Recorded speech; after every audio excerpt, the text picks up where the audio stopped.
récolte exceptionnelle d'agrumes. Le propriétaire de ce verger affirme que le rendement de cette année devrait dépasser les 6000 tonnes, soit le double de l'année dernière. De nombreux arbres ont poussé et commencent à porter des fruits. Plus important encore, nous avons normalisé la gestion de nos cultures. La production de l'année prochaine devrait passer à 10 000 tonnes. Les fruits sont principalement exportés vers les pays d'Asie du Sud et du Sud-Est comme le Bangladesh, la Thaïlande et les Philippines. L'entreprise dit que les affaires ont été inévitablement impactées par la pandémie de Covid-19 au cours des dernières années. Ils ont également connu des moments difficiles fin décembre lorsqu'ils ont commencé à cueillir les fruits, juste après que la Chine ait modifié sa politique de lutte contre la pandémie.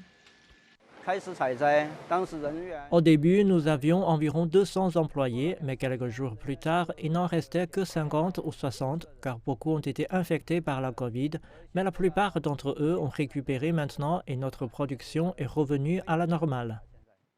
Le directeur dit que l'entreprise reste optimiste.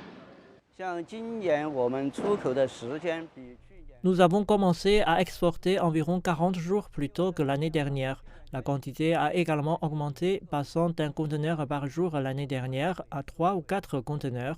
Les prix de vente ont également augmenté. Monsieur Li attribue cela à la qualité de leurs produits et à la reprise économique mondiale. Et les villageois locaux en profitent également. Avant de louer nos terres agricoles à cette société, nous n'avions pas de revenus stables de notre propre agriculture. Maintenant, nous pouvons gagner au moins $300 chaque mois en travaillant dans le verger. Pendant la saison des récoltes, ce revenu peut être triplé si nous travaillons dur. Baoshan est également connu pour son café arabica grâce à son climat et à son altitude adaptée. Les grains de café ici sont exportés vers de nombreux pays.